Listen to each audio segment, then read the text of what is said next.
మనతో పాటుగా GHMC floor leader Darpalli Rajasekhara Reddy ఉన్నారు. అసలు జిహెచ్ఎంసీ కౌన్సిల్ సమావేశం రసాభాసకు కారణం ఏంటి, దాడులు జరిగినాయి అనేటువంటి వార్తలు వస్తున్నాయి, దానిలో నిజం ఎంత ఉంది, అసలు ఏం జరుగుతుంది అనేటువంటి విషయాన్ని తెలుసుకుందాం. సార్ చెప్పండి, అసలు ఏంటి, ఎందుకు జరుగుతూ ఉంది ఈ రసాభాస?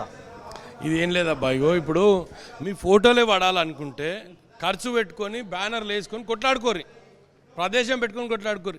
ఈడ ప్రజలు మన ట్యాక్సెస్ కడుతున్నారు. అరే ఇంత సోయి లేదా అబ్బా, పొద్దున్న లేచి రాత్రి వరకు.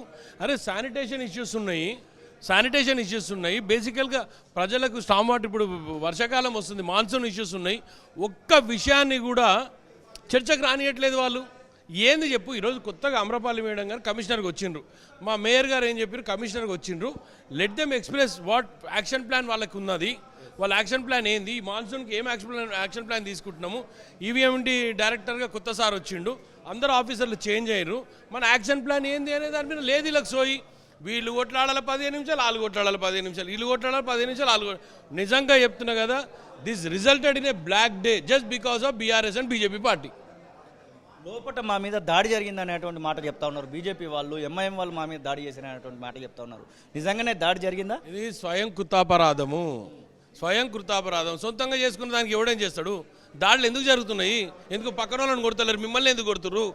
బిహేవియరల్ చేంజ్ ఉంటే ఆటోమేటిక్గా ఇట్లాంటి సంఘటనలు జరుగుతాయి. మీరు ఏమి ఆడ కావాల్సింది ఏంది, మీరు చేస్తున్నది ఏంది? మీరు దేనికోసం వచ్చారు కౌన్సిల్కి? కౌన్సిల్ కొట్లానికి వస్తుర్రా? ఒక్క సమస్యనైనా చర్చకు వస్తుందా? ఇప్పుడు మీకైనా సిగ్గు అనిపిస్తలేదు మా అందరిని చూపినీకే? నిజంగా మీకు సిగ్గు అనిపిస్తలేదు? ప్రజలు కూడా సిగ్గుపడుతుండొచ్చు మా అందరిని చూడడానికి, ప్రజలే సిగ్గుపడుతుండొచ్చు. ఇచ్చి ఇంత చెత్తగాళ్ళు ఇడంతా లొల్లి చేస్తున్నారు ఇక్కడికి వచ్చాని. మేయర్ ఖచ్చితంగా రాజీనామా చేయాల్సిందే అని పట్టుబడతా ఉన్నారు బీఆర్ఎస్ పార్టీ వాళ్ళు. బీఆర్ఎస్ పార్టీ కార్పొరేటర్ల వలన మేయర్ అయింది కాబట్టి రాజీనామా చేయాల్సిందే అంటూ మాట వాళ్ళు చెప్తా ఉన్నారు. యాక్ట్ తెలియదు, చదువుకోరు. యాక్ట్ తెలిసి చదువుకుని ఉంటే జర ఏదైనా సోయి ఉంటుండే, మాట్లాడితే నా పద్ధతి ఉంటుండే. యాక్ట్ తెలియదు, సోయి లేదు. యాక్ట్ తెలియడంతో మేమేం మాట్లాడతాం చెప్పు? 4 సంవత్సరాల తర్వాతనే మీరు నో కాన్ఫిడెన్స్ మోషన్ పెట్టే అవకాశం ఉంటుంది కౌన్సిల్లో. సో ఇవన్నీ యాక్ట్ తెలియడంతో మేము ఏం సంజాయిస్తాం వాళ్ళకి? చదువుకొని అని వస్తే మంచిగా ఉంటుంది. యాక్ట్ చదువుకునేది లేదు, వచ్చేది లేదు. ఇంకా వాళ్ళతోనే ఏం మాట్లాడమంటో చెప్పు శ్రీనివాస్. కాంగ్రెస్ పార్టీ ఏమైనా మరి నిర్ణయం తీసుకోబోతా ఉందా? ఇలా జరుగుతుంది కదా జిహెచ్ఎంసీలో, చాలా మాన్సూన్ ఇప్పుడు వచ్చేటువంటిది, మాన్సూన్ సీజన్ ఇప్పుడు నడవబోతా ఉంది. ఖచ్చితంగా చెప్తున్నా, మేయర్ గారి దృష్టికి కూడా తీసుకుపోతున్నా. ఎవరైతే నిజంగా కౌన్సిల్లో ప్రజా సమస్యలు లేవదీస్తారో వాళ్ళు ఉండండి, లేకుంటే రాకండి. మీరు ఎవరు రమ్మంటుండ్రా బయటికి? ఎవరు రమ్మంటుండ్రో? చెత్త తయారు చేసారు దీన్ని.